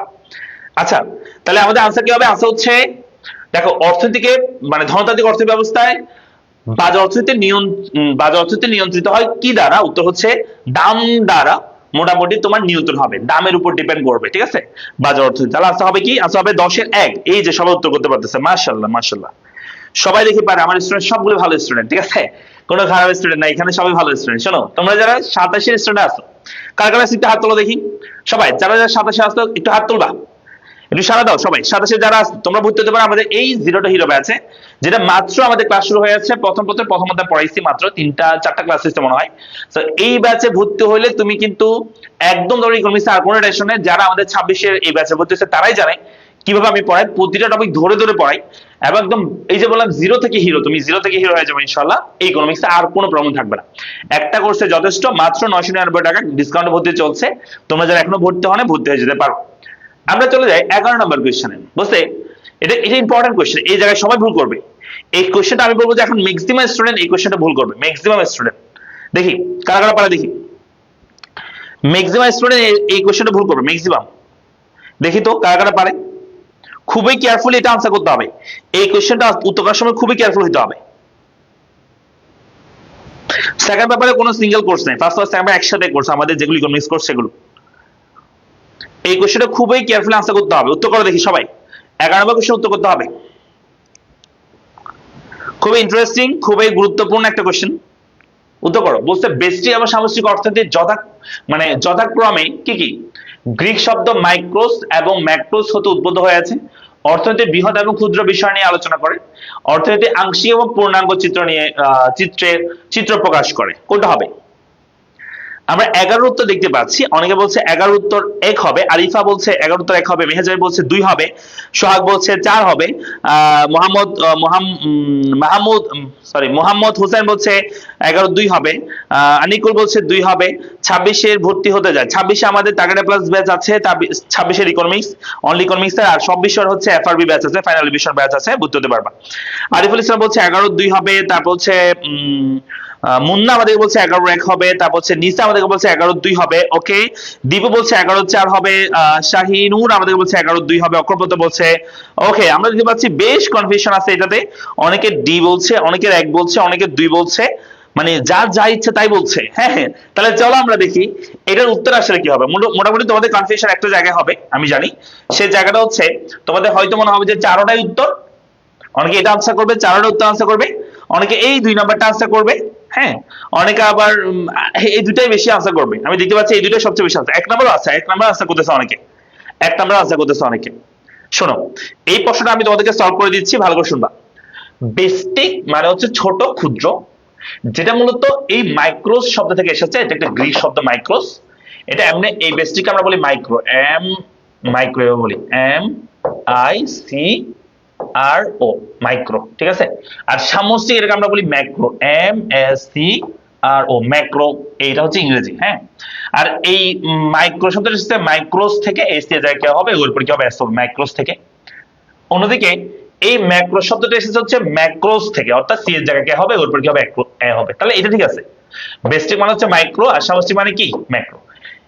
2 নাম্বার মধ্যে বলছে অর্থনীতি বৃহৎ ও ক্ষুদ্র বিষয় নিয়ে আলোচনা করে। হ্যাঁ, উত্তর ঠিক আছে, বৃহৎ আর একটা বৃহৎ একটা ক্ষুদ্র নিয়ে আলোচনা করে, কিন্তু এখানে মানে যথাক্রমে কি নাই, ঠিক নাই। অর্থনীতি বৃহৎ, মাইক্রো মানে কি বৃহৎ, বেস্টিক মানে কি বৃহৎ না, বেস্টিক মানে হচ্ছে ক্ষুদ্র, এটা আগে হওয়া উচিত ছিল, ক্ষুদ্র আগে হবে, বৃহৎটা পরে হলে এটাও রাইট হইতো, কিন্তু এই বৃহৎটা আগে দেওয়ার কারণে এটা রাইট হবে না। তোমাকে এই ক্রমানুসারে যে হচ্ছে কিনা এটা পরে এটা এখানেও সেম হচ্ছে কিনা সেটা তোমাকে মাথায় রাখতে হবে, যদি না হয় তাও উত্তর কি হবে না, মানে এটা ট্রিকি একটা কোয়েশ্চেন আর কি। ঠিক আছে, 3 নম্বর হচ্ছে অর্থনীতির আংশিক এবং ক্ষুদ্র আংশিক ও পূর্ণাঙ্গ চিত্র। দেখো আংশিক মানে হচ্ছে মাইক্রো মানে হচ্ছে বেস্টিক আংশিক বিষয় নিয়ে কথা বলে, পূর্ণাঙ্গ হচ্ছে এই সামষ্টিক মানে হচ্ছে পূর্ণাঙ্গ বিষয় নিয়ে কথা বলে। তাহলে 1 ও 3, যারা যারা 1 ও 3 বলছো তাদের জন্য একটা হাততালি হবে, জোরে হাততালি হবে। ঠিক আছে, উত্তর কি হবে 1 ও 3। যারা উত্তর করতে পারছে 1 ও 3 তাদের আনসার ঠিক আছে, তাদের উত্তর ঠিক আছে। যারা 1 ও 3 বলো না, 4 বলছো বা 1 বলছো, তাদের উত্তর কিন্তু ভুল হয়ে আছে। ওকে, বুঝতে পারছি আমরা। তাহলে 1 ও 3 হবে উত্তর। উত্তর কি হবে 1 ও 3? সবাই একটু শেয়ার করে দিও, যারা পরে দিয়ে আসছো ক্লাসে একটু ক্লাসে শেয়ার করে দিবা। উত্তর হবে 1 ও 3। উত্তর কি হবে 1 ও 3 হবে। এবার চলো আসো 12 নম্বর কোশ্চেন আমরা যাই। 12 নম্বর কোশ্চেন বলতেছে যে উপকরণের ব্যক্তি মালিকানা নেই, মানে সরি নির্দেশমূলক অর্থ ব্যবস্থায় কি বলছে যে উপকরণের ব্যক্তি মালিকানা নেই। Okay fine. 2 নম্বর বলছে জনগণ ভোগের ক্ষেত্রে স্বাধীন, কেন্দ্রীয় পরিকল্পনা। বলছে নির্দেশমূলক অর্থ ব্যবস্থায়, নির্দেশমূলক মানে কি, যে অর্থ ব্যবস্থায় উৎপাদন সকল উপকরণের উপর কি থাকে, তোমার রাষ্ট্রীয় মালিকানা থাকে। তো নির্দেশমূলক অর্থ ব্যবস্থায় সেগুলো বলা হয়েছে। 1, উপকরণের ব্যক্তি মালিকানা নেই, উপকরণগুলো ব্যক্তি মালিকানা থাকে না। 2 নম্বর হচ্ছে জনগণ ভোগের ক্ষেত্রে স্বাধীন বলেছে। 3 নম্বর কেন্দ্রীয় পরিকল্পনা বলেছে। তাহলে উত্তর করো এখানে। দেখো 1 ও 2 হচ্ছে কি, 1 ও 2 হচ্ছে তোমার উপকরণের ব্যক্তি মালিকানা। আচ্ছা আমি একটা আলোচনা করি। নির্দেশমূলকের মধ্যে হচ্ছে সবকিছু মানে সরকারিভাবে নির্দেশনায় হয়। একটা হচ্ছে উপকরণের ব্যক্তি মালিকানা নেই, হ্যাঁ ঠিক আছে, উপকরণের ব্যক্তি মালিকানা থাকবে না নির্দেশমূলকের মধ্যে। 2 নম্বর হচ্ছে জনগণ ভোগের ক্ষেত্রে স্বাধীন না, নির্দেশমূলক অর্থ ব্যবস্থায় সরকার যা বলবে তাই ভোগ করতে হবে, সরকার যতটুকু বলবে ততটুকু ভোগ করতে হবে, তুমি স্বাধীন থাকবে না। তাহলে উত্তর হচ্ছে এটা হবে না, জনগণ ভোগের ক্ষেত্রে স্বাধীন নয়। কেন্দ্রীয় পরিকল্পনা, হ্যাঁ কেন্দ্রীয় পরিকল্পনা ঠিক আছে। তাহলে উত্তর হবে 1 ও 3। উত্তর 4 হবে না, উত্তর 4 হবে না। যারা 4 বলছে তোমাদের উত্তর ভুল হয়ে আছে। তীর্থ বলেছে 2 হবে, তার আছে ঠিক আছে। আনিকুল বলেছে 4 হবে, তোমার উত্তর ভুল হয়েছে আনিকুল। এবি খান বলছে 2 হবে, হ্যাঁ উত্তর হবে 2। উত্তর কি হবে 2। তা বলছে মিমতা আমাদেরকে বলছে 4 হবে, সরি 2 হবে, 12 2 হবে। আরিফুল ইসলাম বলছে 12 2 হবে। সঞ্জিদা আক্তার বলছে 12 2 হবে। তীর্থ বলেছে ওকে। ফাহমিদা বলেছে আমাদেরকে 4 এর 2 হবে। তারপর সিদ্ধাতুল মুনতাহা আমাদেরকে বলছে 4 এর 2 হবে। লতা আমাদেরকে বলছে 4 এর 2 হবে। ঠিক আছে তোমাদের উত্তর, হ্যাঁ 4 এর 2 যারা বলছে তাদের উত্তর ঠিক আছে, 4 হবে উত্তর। হ্যাঁ এরপর সে একটা উদ্দীপক দিয়েছে, বলছে উদ্দীপকটা এরকম, বলছে সাকিব এমন এক দেশের নাগরিক যেখানে কোনো ক্ষেত্রে সরকারি হস্তক্ষেপ নেই, তার মানে সবগুলো বেসরকারি ভাবে বা ধনতান্ত্রিক অর্থ ব্যবস্থার কথা বলতেছে। অন্যদিকে তার এক এক বিদেশি বন্ধু মিস্টার জন এর দেশে সকল অর্থনৈতিক কর্মকাণ্ড সরকার কর্তৃক পরিচালিত হয়, মানে মিস্টার জনের দেশে সবকিছু সরকার কর্তৃক পরিচালিত হয়, তার মানে নির্দেশমূলক কথা বলতেছে। তাহলে উত্তর হচ্ছে উদ্দীপকের রাকিবের দেশে কোন ধরনের অর্থনৈতিক ব্যবস্থা বিদ্যমান। আমি তো বলে ফেলেছি উত্তর। উত্তর কি হবে রাকিবের দেশ কোন ধরনের হবে, উত্তর করো। রাকিবের দেশ হচ্ছে সমাজতান্ত্রিক, ধনতান্ত্রিক, মিশ্র, নির্দেশমূলক। কোনটা হবে রাকিবের দেশে?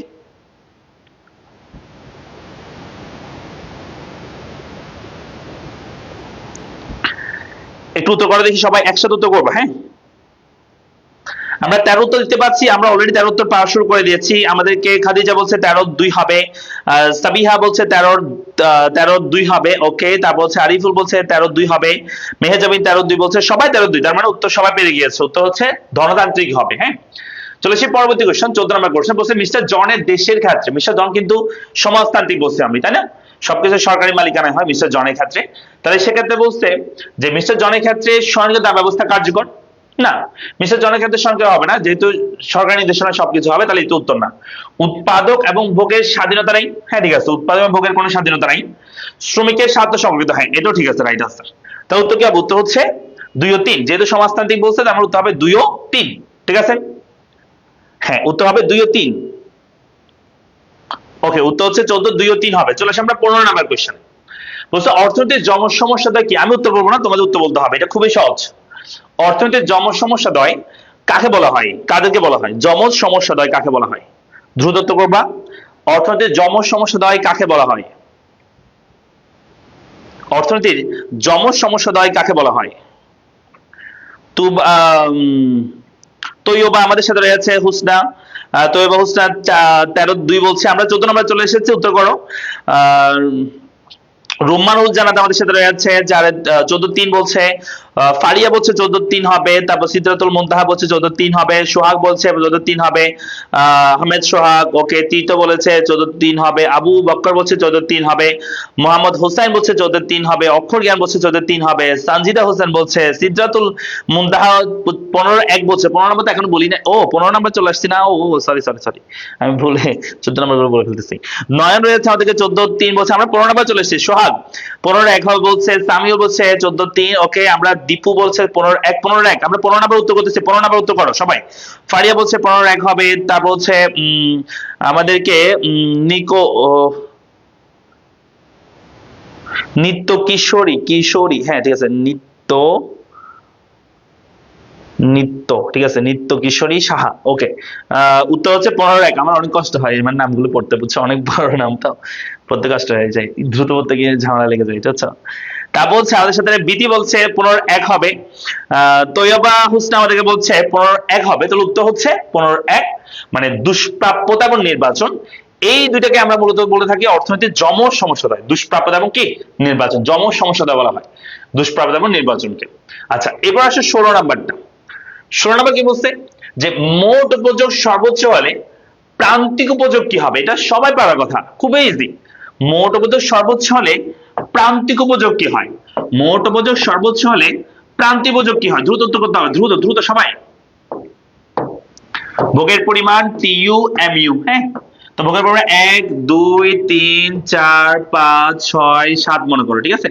আর এখানে 10 18 24 28 30 30 28 মনে করো, হ্যাঁ। প্রান্তিকগুলো বের করে দেখি সবাই। একটা ক্ষেত্রে যেটা মোট সেটাকে লিখবা, প্রান্তিক লিখবা, তারপর মোটের পার্থক্য লিখবা। 18 থেকে একটা ক্ষেত্রে যেটা মোট সেটা প্রান্তিক লিখে মোটের পার্থক্য লিখবা। 18 থেকে 10 বাদ দিলে হবে 8, 24 18 বাদ দিলে হবে 6, 28 থেকে 24 বাদ দিলে হবে 4, 30 থেকে 28 বাদ দিলে হবে 2, 30 থেকে 30 বাদ দিলে 0, 28 থেকে 30 বাদ দিলে হবে -2। এই যে হয়ে গেছে আমাদের এমইউ। সো দেখো, মোট উপযোগ যখন সর্বোচ্চ হয়, মোট উপযোগ সর্বোচ্চ হলে প্রান্তিক উপযোগ কি হয় বলতো? 0 হয়। অথবা তুমি এভাবে বলতে পারো যে প্রান্তিক উপযোগ 0 হলে মোট উপযোগ কি হয়? সর্বোচ্চ হয়।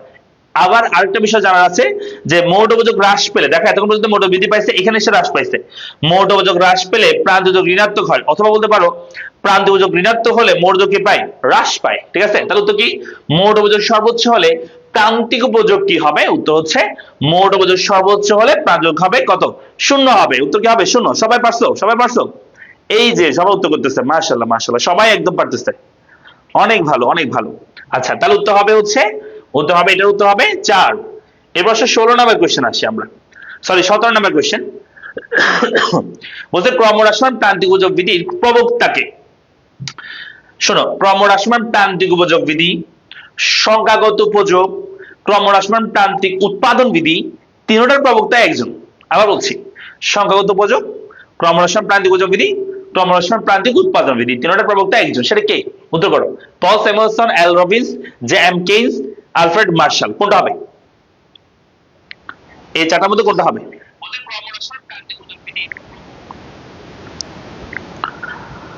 আহমেদ সোহাগ বলছে, স্যার আপনার 21 ব্যাচের ইউটিউবে ক্লাসগুলোতে বলছেন এসব। হ্যাঁ, এইসব বলেছি।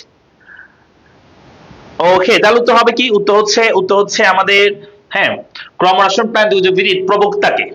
ক্রমহ্রাসমান প্রান্তিক উপযোগ প্রবক্তাকে হবে। 17 নম্বর উত্তর করো, দেখি কারা পারে।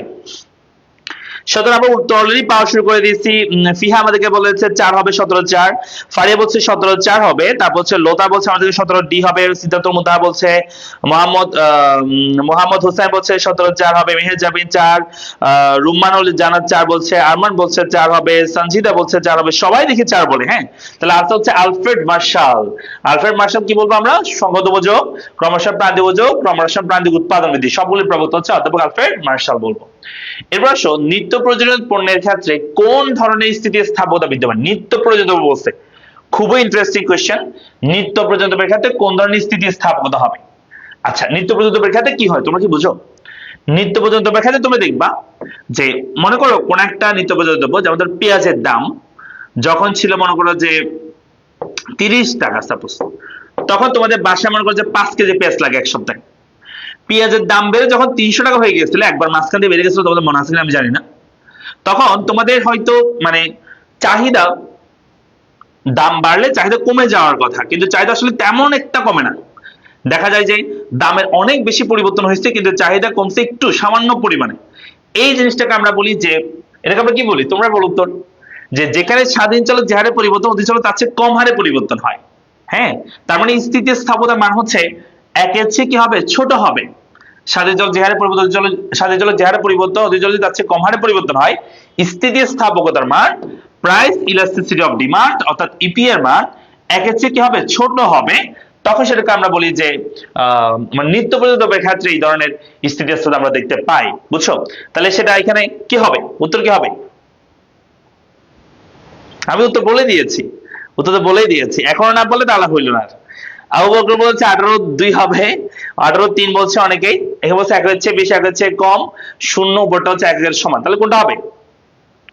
এখনো কনফিউশন, অনেকে 3 বলছে অনেকে 2 বলছে। 1 হচ্ছে বেশি হবে, নো, 1 হচ্ছে বেশি হবে। দাম যে হারে পরিবর্তন হয়, চাহিদা হচ্ছে বেশি হারে পরিবর্তন হয়, তখন 1 হচ্ছে বেশি হবে। বুঝছো? ওকে, তাহলে উত্তর হবে 3। উত্তর কি হবে, কি দিন, অর্থাৎ দাম যে হারে পরিবর্তন হয় চাহিদা হচ্ছে কি হবে, কম হারে পরিবর্তন হবে। তাহলে উত্তর হবে 3 নাম্বার, 1 হচ্ছে কম স্থিতিস্থাপকতা এপি মানে 1 হচ্ছে কি হবে, ছোট হবে। যেমন 0.5, 0.8, 0.2 এরকম হইতে পারে, কোনো সমস্যা নেই। আচ্ছা, এরপর দেখো যারা 26 এর ইকোনমিক্স ব্যাচ সম্পর্কে বলছিলে, তোমাদের জন্য আমাদের ইকোনমিক্স টার্গেট প্লাস ব্যাচ আছে, যে ব্যাচে ক্লাস চলমান, প্রথম পত্রের অষ্টম অধ্যায় পর্যন্ত পড়াইছি। প্রথম পত্রের নবম অধ্যায় চলতেছে ক্লাস, একটা ক্লাস হইছে। সো প্রথম পত্রে যে ক্লাসগুলো হয়ে গেছে সবগুলো সুন্দর করে সাজানো আকারে আমাদের ওয়েবসাইটে পেয়ে যাবা, এবং হচ্ছে যে ক্লাসগুলো হয় নাই সেগুলো তো লাইভ ক্লাস সবগুলোই পাবা। ফার্স্ট টাইম বাকি দুটো অধ্যায়, সেকেন্ড পাবে সবগুলো অধ্যায়। এই ব্যাচে ভর্তি যেতে পারো যারা 26 এর আসো, ইকোনমিক্স তে একবার রেশন থাকবে ইনশাআল্লাহ। এই একটা কোর্স করলে যথেষ্ট।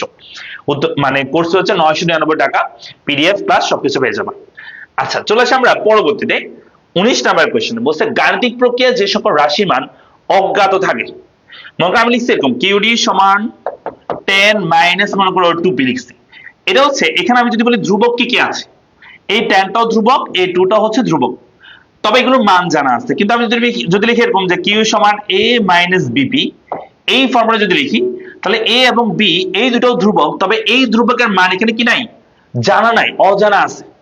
উপরের দিকে এই দুটো ধ্রুবকের মান কি আছে, জানা আছে। হ্যাঁ, তাহলে এই দুটোকে আসলে কি বলা হয় সেটা জিজ্ঞেস করছে, যে গাণিতিক প্রক্রিয়া যে সকল রাশির মান অজ্ঞাত থাকে তাদেরকে আমরা কি বলে থাকি, পরামিতি, চলক, অপেক্ষক, ধ্রুবক, কোনটা হবে? উত্তর করো সবাই। ওকে, 19 নাম্বার আমরা উত্তর পাওয়া শুরু করে দিয়েছি। এমডি সোহাগ বলছে 19 এর 1 হবে। আকলিমা বলছে আমাদেরকে 19 এর 1 হবে। মেহেজায় বলছে 19 এর 1 হবে। লতা বলছে 19 এর 1 হবে। তা বলছে আরিফা বলছে 19 এর বি হবে। সোহাগ বলছে 19 এর 1 হবে। সোনিয়া বলছে 1 হবে। আরিফুল ইসলাম বলছে 1 হবে। ফিহা বলছে আমাদেরকে পরামিতি হবে। বৃষ্টি বলেছে 19 এর 1 হবে। সাকিবা শাম্মী আমাদেরকে বলছে 19 এর 1 হবে। অক্ষর জ্ঞান বলছে 19 এর 2 হবে। 19 এর 2 হবে। আনিকুল বলেছে আমাদেরকে 1 হবে। সোহাগ বলেছে 1 হবে। আবু বকর বলেছে 1 হবে। উত্তর হচ্ছে চলক হবে না। চলক মানে হচ্ছে এই যে কিউডি এবং পিউলকে চলক বলে, বুঝছো? এগুলো চলক বলে। এটা বলছে গণিতিক প্রক্রিয়া যে সকল রাশি মান অজ্ঞাত থাকে, অজ্ঞাত থাকে হচ্ছে এই ধ্রুবকের মান মূলত অজ্ঞাত থাকতে পারে, সেটা হচ্ছে এ এবং বি এই ফর্মুলায় থাকতে পারে, যেগুলো আমরা মূলত পরামিতি বলে থাকি। কি বলে থাকি? পরামিতি। অর্থাৎ গণিত শাস্ত্রে যে সকল রাশি মান অজ্ঞাত থাকে বা অজানা থাকে, বা কোন ধ্রুবকের মান অজানা থাকলে সেগুলো আমরা কি বলবো? পরামিতি বলবো। উত্তর হবে 1। চলে আসি আমরা 20 নাম্বার কোয়েশ্চেনে। 20 নাম্বার কোয়েশ্চেন বলছে চাহিদার স্থিতিস্থাপকতার সূত্র কোনটি? মনে রাখা খুবই সহজ। প্রথমে আছে চাহিদা, তারপর আছে মূলত চাহিদার স্থিতিস্থাপক বলতে চাহিদার দামকে বোঝায়। চাহিদার দাম স্থিতিস্থাপককে নির্দেশ করে থাকে, বুঝছো? চাহিদা স্থিতিস্থাপক মানে কি? চাহিদার দাম স্থিতিস্থাপককে নির্দেশ করে থাকে। তার এটা সূত্র হচ্ছে, প্রথমে লিখবা চাহিদার পরিবর্তন, তারপর লিখবা দামের পরিবর্তন, যেহেতু চাহিদার দামকে বোঝায় মূলত চাহিদা স্থিতিস্থাপক বলতে। তারপর লিখবা দামের পরিবর্তন নিচে, হ্যাঁ, ইনটু লিখবা পি যেটা নিচে ছিল সেটা লিখবো, সেটা লিখবো উপরে, কিউ যেটা উপরে ছিল সেটা লিখবা নিচে, তারপর এগুলোর সাথে ডেল্টা সাইন হবে না। এটা হচ্ছে ইপি এর সূত্র, বা চাহিদার দাম স্থিতিস্থাপক সূত্র, বা চাহিদা স্থিতিস্থাপক সূত্র বলতে পারো। হ্যাঁ, তাহলে উত্তর হবে কয় নাম্বারটা? আনসার করে দেখি সবাই। উত্তর কয় নাম্বার হবে?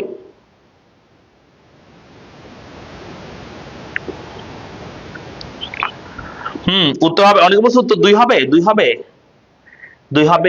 এটা 2 হবে। এই যে ডেল্টা পি, এখানে ডেল্টা পি থাকলে এখানে কি পি থাকবে না? পিটা উপরে চলে যাবে না এদিকে। এদিকে কি হলে এদিকে কি হবে না, এদিকে কিউ থাকলে এদিকে কিউ চলে আসবে, এখানে পি থাকলে এখানে পি চলে আসবে, ঠিক আছে? তবে ওগুলোর সাথে ডেল্টা সাইনটা হবে না। ওকে, তাহলে আসতে হবে 4। উত্তর কি হবে? 4।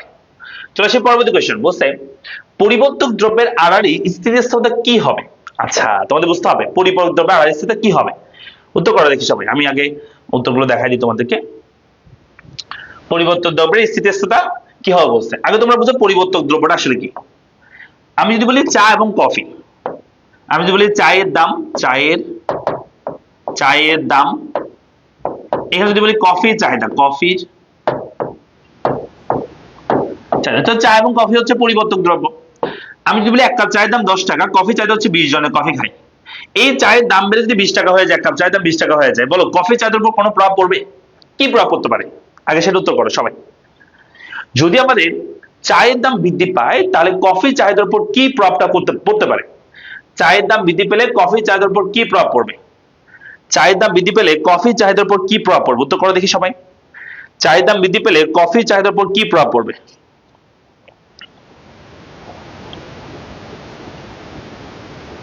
ও, এক কোশ্চেন অনেক উত্তর করে ফেলতেছে, অনেক উত্তর বলতেছে ধনাত্মক হবে বলতেছে। আচ্ছা যাই হোক, আগে এটা উত্তর করো। এটার উত্তর হচ্ছে যখনই চায়ের দাম বাড়বে, মানুষ চা কম খাবে, তারা কফি খাওয়া শুরু করে দিবে। তাহলে কফির দাম আগের মতো থাকলেও, স্থির থাকলেও কফির চাহিদা বাড়বে শুধু এই পরিবর্তক দ্রব্যের দাম বাড়ার কারণে। এটা পরিবর্তক দ্রব্যের অর্থাৎ চায়ের দাম বাড়লে কফির চাহিদা কি হয়ে যাবে, বেড়ে যাবে।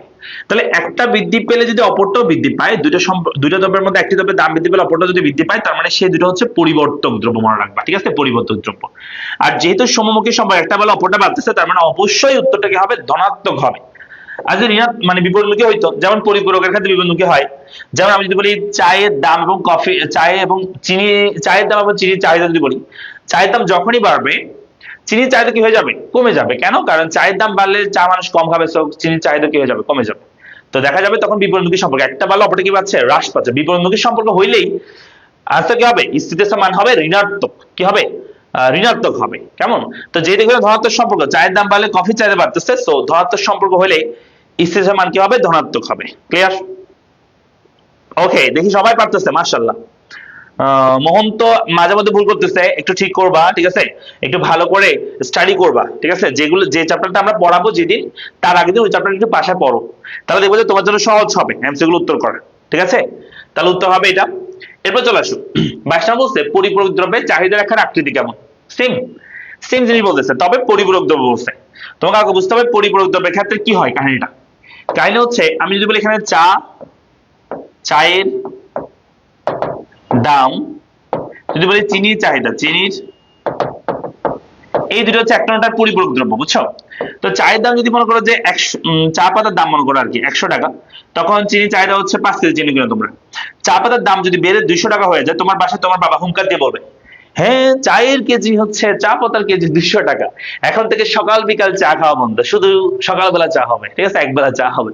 তো যখনই চা পাতার দাম বাড়বে, অটোমেটিক চিনির চাহিদা কি হয়ে যাবে, কমে যাবে। তাহলে একটা বাড়লে অপরটা যেহেতু কমে যাচ্ছে, বিপরীতমুখী সম্পর্ক মানেই ইকোনমিক্সে রেখা হয় নিম্নগামী এবং স্থিতিস্থাপক মান হয় ঋণাত্মক। স্থিতিস্থাপক মান কি হবে, ঋণাত্মক হবে। আর সমমুখী সম্পর্ক হলে রেখা হয় ঊর্ধ্বগামী, তখন স্থিতিস্থাপক মান কি হবে, ধনাত্মক হবে, যেমন একটু আগে পরিবর্তনটা বলছিলাম, ঠিক আছে। তাহলে পরিবর্তক দ্রব্যের ক্ষেত্রে ধনাত্মক সম্পর্ক, রেখা হয় ঊর্ধ্বগামী এবং স্থিতিস্থাপক মান হবে ধনাত্মক। আর পরিবর্তক দ্রব্যের ক্ষেত্রে যেহেতু একটা বেলা অপরটা হ্রাস পাচ্ছে, সো বিপরীতমুখী সম্পর্ক চাহিদা বৃদ্ধির মতোই, মূলত চাহিদার মতোই। কারণ হচ্ছে দাম বাড়লে যেমন আমার দ্রব্যের দাম বাড়লে যেমন আমার দ্রব্যের চাহিদা কমে, আমার পরিপূরক দ্রব্যের, যাকে ছাড়া আমি চলতে পারি না, সে আমার জান প্রাণ, ঠিক আছে, তার দাম বাড়লেও আমার দ্রব্যের চাহিদা কি হয়ে যাবে, কমে যাবে, ঠিক আছে। তো রেখা হবে কি, নিম্নগামী হবে, রেখা কি হবে, নিম্নগামী হবে। এবং তাহলে উত্তর কি হবে, রেখার ডান দিকে হবে, নিম্নগামী হবে। উত্তর হচ্ছে 22 1 হবে। 22 কত হবে বলতো, 1 হবে উত্তর। ওকে, এরপর আসো 23 নম্বর একটু দেখো। 23 নম্বর আমাদেরকে বলছে যে চাহিদা বৃদ্ধি কার্যকর হবে। চাহিদা বৃদ্ধি কার্যকর কখন হবে? তোমরা কি জানো চাহিদা বৃদ্ধি কাকে বলে? চাহিদা বৃদ্ধি মানে হচ্ছে অন্যান্য অবস্থা অপরিবর্তিত থেকে, এই অন্যান্য অবস্থা এটাকে বলা হয় চ্যাটার্জিস পারিভাষ, অর্থাৎ অন্যান্য পারিপার্শ্বিক অবস্থা। চ্যাটার্জিস পারিভাষ অর্থাৎ অন্যান্য অবস্থা স্থির থেকে। চ্যাটার্জিস পারিভাষ যদি স্থির থাকে, হ্যাঁ, তখন কোন একটা দ্রব্যের দাম বৃদ্ধি পেলে চাহিদা হ্রাস পায়, দাম হ্রাস পেলে চাহিদা বৃদ্ধি পায়, এটাকে আমরা চাহিদা বৃদ্ধি বলছি। অন্যান্য অবস্থা মানে কি, মানে শুধু দামের উপর তো চাহিদা ডিপেন্ড করে না, ভোক্তার আয়ের উপর, রুচির উপর, অভ্যাসের উপর, সময়ের উপর, ক্রেতার সংখ্যার উপর, গভর্নমেন্টের ভূমিকার উপর, অ্যাডভার্টাইজমেন্টের উপর, সম্পর্কিত দ্রব্যের দামের উপর, এইসব বিষয়ের উপর কোনো দ্রব্যের চাহিদা ডিপেন্ড করতে পারে, সেগুলোকে আমরা বলছি অন্যান্য অবস্থা স্থির থেকে। বলছে চাহিদা বৃদ্ধি কার্যকর হবে কখন, কার্যকর হবে এক, আই স্থির থাকলে, হ্যাঁ ভোক্তার আই স্থির থাকলে তখন এটা কার্যকর হবে। 2 রুচি স্থির থাকলে, হ্যাঁ রুচি স্থির থাকলে তখন এটা কি হবে, কার্যকর হবে চাহিদা ভিত্তিক। দাম স্থির থাকলে না, দাম তো পরিবর্তন হইতে হবে, অন্যান্য বিষয় থেকে দামের চেঞ্জ হবে। তাহলে উত্তর কি হবে এটার? উত্তর করে দেখি সবাই, এর উত্তর কি হবে বলো দেখি, দ্রুত বলতে হবে উত্তর।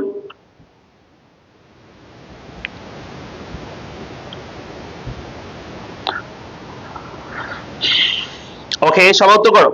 উত্তর হচ্ছে তাহলে 1 ও 2 হবে, উত্তর 1 ও 2। যারা বলছে তাদের আনসার ঠিক আছে, যারা ডি বলতেছে উত্তর ভুল হবে। দাম স্থির থাকবে না, দাম পরিবর্তন হবে, চাহিদা বৃদ্ধির মধ্যে দাম পরিবর্তন কি হবে, হবে। ঠিক আছে, তাহলে আনসার হচ্ছে 1 ও 2 হবে, আনসার 1 ও 2। চলে আসে আমরা 24 নাম্বার কোশ্চেন, আর বেশি না, আমরা আর একটু পড়বো, হ্যাঁ আর একটু ধৈর্য ধরো, আমরা এখনই শেষ করে দেবো, বেশিক্ষণ সময় লাগবে না। এরপর কোশ্চেন হচ্ছে, বলছে আমাদেরকে যে নিকৃষ্ট দ্রব্যের ক্ষেত্রে কি হবে। নিকৃষ্ট দ্রব্য মূলত যেই দ্রব্যের ক্ষেত্রে এমনি নরমালি কোন একটা দ্রব্যের দাম যদি বৃদ্ধি পায়, তাহলে সেই দ্রব্যের যে চাহিদা, সেই চাহিদা নরমালি কি হয়, হ্রাস পায়। দাম বৃদ্ধি পেলে চাহিদা কি পায়, হ্রাস পায়। আর দাম হ্রাস পেলে চাহিদা কি পায়, বৃদ্ধি পায় নরমালি। কিন্তু নিকৃষ্ট ক্ষেত্রে ভিন্ন ধর্মী, দাম বাড়লে চাহিদা বেড়ে যায়, দাম কমলে চাহিদা কি হয়ে যায়, কমে যায়। কারণ নিকৃষ্ট দ্রব্যের দাম বাড়লে মানুষ সেটা আরো বেশি কিনে, বুঝছো, আর দাম কমলে সেটা কি কিনে, কম কিনে। তো এটা বিপরীতধর্মী আর কি। দাম এবং চাহিদার সম্পর্ক সমমুখী। ঠিক আছে, দাম বাড়লে চাহিদা বাড়ে, দাম কমলে চাহিদা কমে, হ্যাঁ নিকৃষ্ট দ্রব্যের ক্ষেত্রে এটা রাইট। তারপর হচ্ছে চাহিদা বৃদ্ধি কার্যকর হয় না, এটাও রাইট। চাহিদা বৃদ্ধি তো দাম বাড়লে চাহিদা কমে যাওয়ার কথা, কিন্তু নিকৃষ্ট দ্রব্যের ক্ষেত্রে সেটা কার্যকর হয় না। তারপর হচ্ছে চাহিদা রেখার ঢাল ঋণাত্মক হয়, নো, যেহেতু সম্মুখের সম্পর্ক অবশ্যই কি হবে না, এই রেখাটার মানে নিকৃষ্ট দ্রব্যের চাহিদা রেখা অবশ্যই কি হবে, ঊর্ধ্বগামী হবে, নিম্নগামী হবে না। তাহলে উত্তর কি দাঁড়াবে, উত্তর হচ্ছে 1 ও 2 হবে। তাহলে 24 উত্তর কি হবে, 24 উত্তর হবে 1 ও 2। না না না, চালাবো হবে না, চাহিদা রেখার ঢাল নিম্নগামী, ঢাল ঋণাত্মক, হ্যাঁ এটার চাহিদা রেখার ঢাল এমন ঋণাত্মক হয়, ঠিক আছে, কিন্তু নিকৃষ্ট দ্রব্যের ক্ষেত্রে কি চাহিদা রেখার ঢাল ঋণাত্মক হবে না। নিকৃষ্ট দ্রব্যের ক্ষেত্রে একটা বাড়লে অপরটা বাড়ে, এখানে সমমুখী সম্পর্ক। তাহলে আনসার কি হবে, আনসার হবে 1 নাম্বারটা। যারা 4 বলতেছো একটু বি কেয়ারফুল, ঠিক আছে, এই ধরনের কোশ্চেন তোমরা কিন্তু আটকে যাও, আটকে গিয়ে কিন্তু তাড়াহুড়া করে ভুল কোশ্চেনটা উত্তর করে আসো। তুমি কিন্তু জানো আসলে, কিন্তু এই জিনিসটা খেয়াল করো না যে এটা প্রশ্নের সাথে তোমাকে রিলেট করতে হবে, এই জিনিসটা তুমি জানো না, সে কারণে তোমার ভুল হয়ে যায়। ঠিক আছে, তাহলে আনসার হবে কি, আনসার হবে 1 ও 2। ঠিক আছে, চলে আসি আমরা 25 নাম্বার কোশ্চেন আমরা দেখবো। এখানে বলেছে যে ওয়াই দ্রব্যের দাম 20 টাকা থেকে হ্রাস পেয়ে 18 টাকা হলে চাহিদা 100 একক থেকে বৃদ্ধি পেয়ে 150 একক হলো।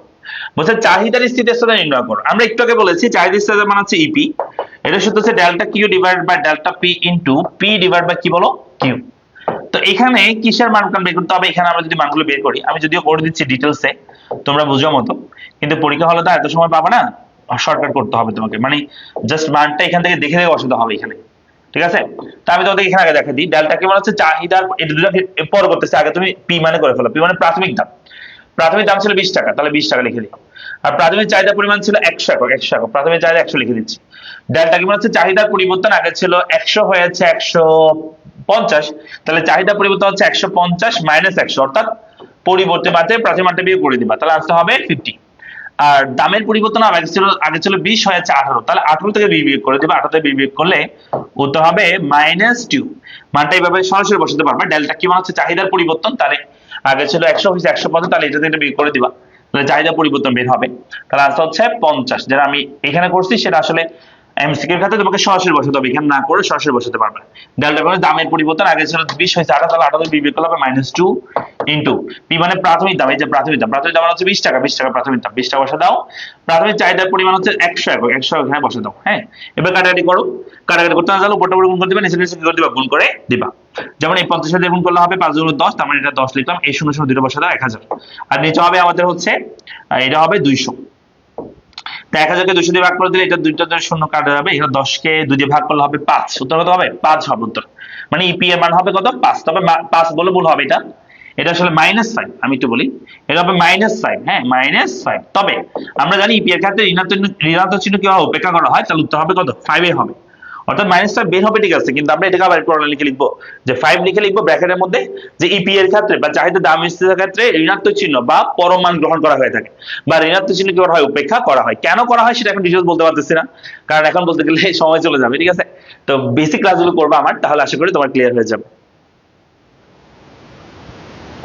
আচ্ছা, তাহলে উত্তর হবে কি, উত্তর হচ্ছে 5 হবে উত্তর। হ্যাঁ, উত্তর হবে 2। উত্তর হবে কি, 25 এর 2 হবে। কি রে তোমরা 25 এর 1 কেন বলতেছো, 25 এর 2 হবে। বুঝলি 2 110 কে 2 দিয়ে ভাগ করলে 5 হবে, উত্তর 2 হবে, 25 এর 2 হবে। হ্যাঁ, উত্তর হবে 25 এর 2। চলে আসি পরবর্তী কোশ্চেন, বলছে 26 নাম্বার ওয়াই দ্রব্যের, হ্যাঁ ওখানে যে দ্রব্যটা ছিল আগে, এই যে এখানে যে দ্রব্যটা ওয়াই দ্রব্য বলতেছে, এই দ্রব্যের ক্ষেত্রে কি কি রাইট বলছে। এক নম্বর বলছে আমাদের উত্তর আসছে কত, আমাদের উত্তর আসছে ইপি এর মান আসছে আমাদের কত 5, ইপি এর মান আমাদের কত আসছে 5 আসছে। হ্যাঁ 5 আসছে। তাহলে এখানে বলছে ওর ক্ষেত্রে কি সত্য হবে, ওয়াই দ্রব্যের ক্ষেত্রে চাহিদা স্থিতিস্থাপক, হ্যাঁ স্থিতিস্থাপক। ইপি এর মান যদি একের চেয়ে বড় হয় সেটাকে বলা হয় স্থিতিস্থাপক, একের চেয়ে বড় হইলে। তা বলছে চাহিদার উপর দাম প্রভাব কম, না চাহিদার উপর দামের প্রভাব, দাম যে হারে পরিবর্তন হয় চাহিদা যাচ্ছে বেশি হারে পরিবর্তন হয়, তো প্রভাব কম বলা যাবে না। হ্যাঁ, তারপর হচ্ছে প্রকৃতি বিলাস জাতীয়, হ্যাঁ বলতে পারো, মানে ইপি এর ক্ষেত্রে যদি ইপি আমরা দেখাচ্ছে বড় হয় সেটাকে আমরা বিলাস জাতীয় দ্রব্য বলতে পারি। তাহলে আনসার দাঁড়াবে কি, আনসার হচ্ছে আমাদের 31। আচ্ছা এই 2 নাম্বারটা এখানে আমি একটু বলি, 2 নাম্বারটা দামের উপর প্রভাব, দামের উপর প্রভাব কম, দামের উপর প্রভাব কম, দাম যে হারে পরিবর্তন যদি একই হারে পরিবর্তন হয় তাহলে সেক্ষেত্রে ইপি এর মান 1 হয়।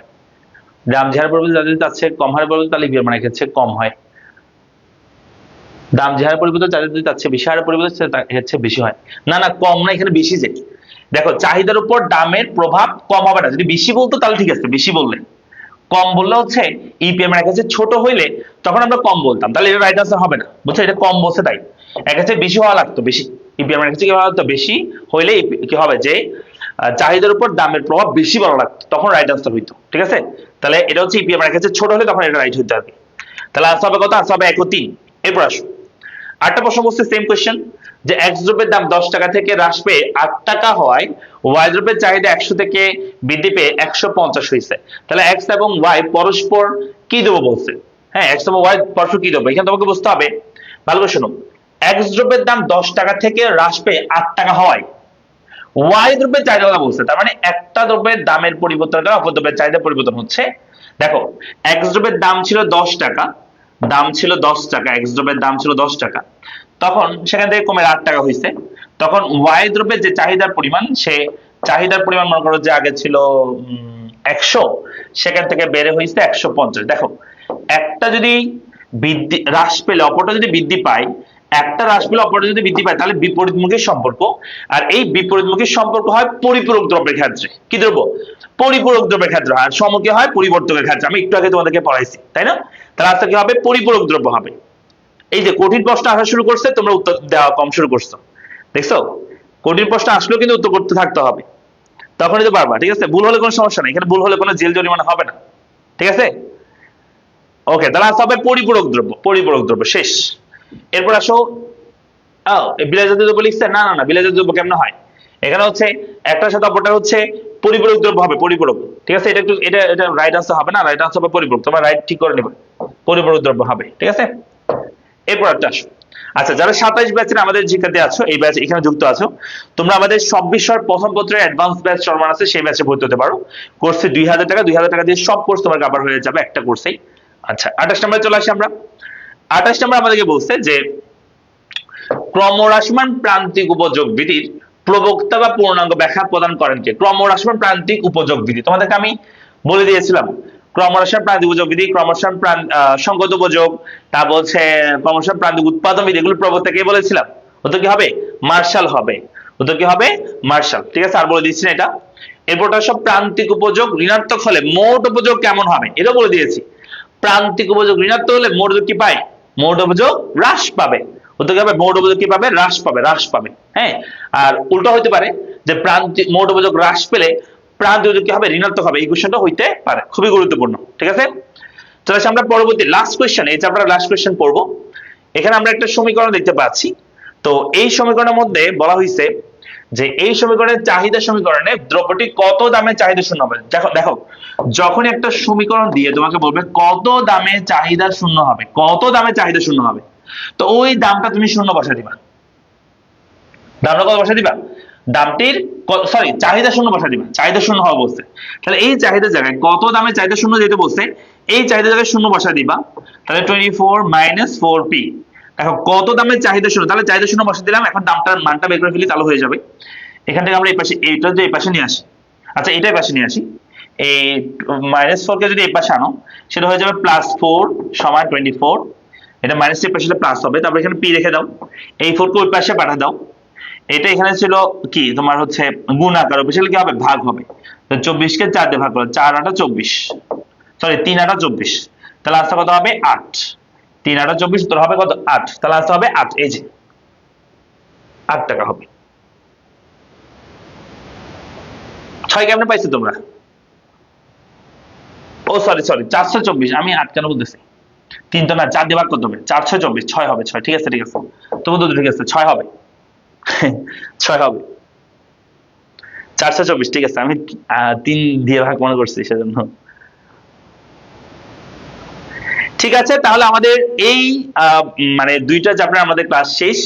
আমরা নেক্সট ক্লাসে আলোচনা করব কি জানো, নেক্সট ক্লাসে আমরা আলোচনা করব হচ্ছে পরবর্তী আমাদের ক্লাসে আমরা পড়বো হচ্ছে চ্যাপ্টার 3 4 5।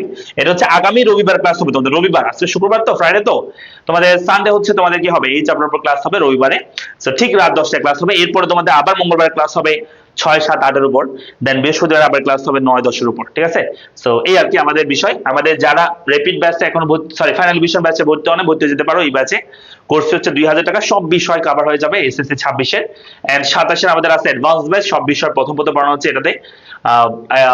26 এর শুধু হচ্ছে ইকোনমিক্স এর জন্য টাকা প্লাস ব্যাচ, এবং 27 এর শুধু ইকোনমিক্স এর জন্য ইকোনমিক্স 0 টাকা ব্যাচ। এই ব্যাচগুলো তোমরা ভর্তি হতে পারো, ঠিক আছে। সো দেখা হচ্ছে তোমাদের সবার সাথে পরবর্তী ক্লাসে, এবং তোমরা সবাই এই যে এখন যেভাবে তোমরা ক্লাসগুলো অনেক বেশি বন্ধু বান্ধবদেরকে শেয়ার করছো, মেনশন করছো, এটা করতে থাকবা, আমাদের উৎসাহ দিবা যাতে তোমাদেরকে আমরা আরো বেশি বেশি ফ্রি ক্লাস দিতে পারি, এবং তোমাদেরও যাতে এটা উপকার আসে, ঠিক আছে। সো এই আর কি, সবার জন্য অনেক অনেক শুভকামনা, সবাই ভালো থাকো, সুস্থ থাকো, দেখা হচ্ছে পরবর্তী ক্লাসে। আসসালামু আলাইকুম।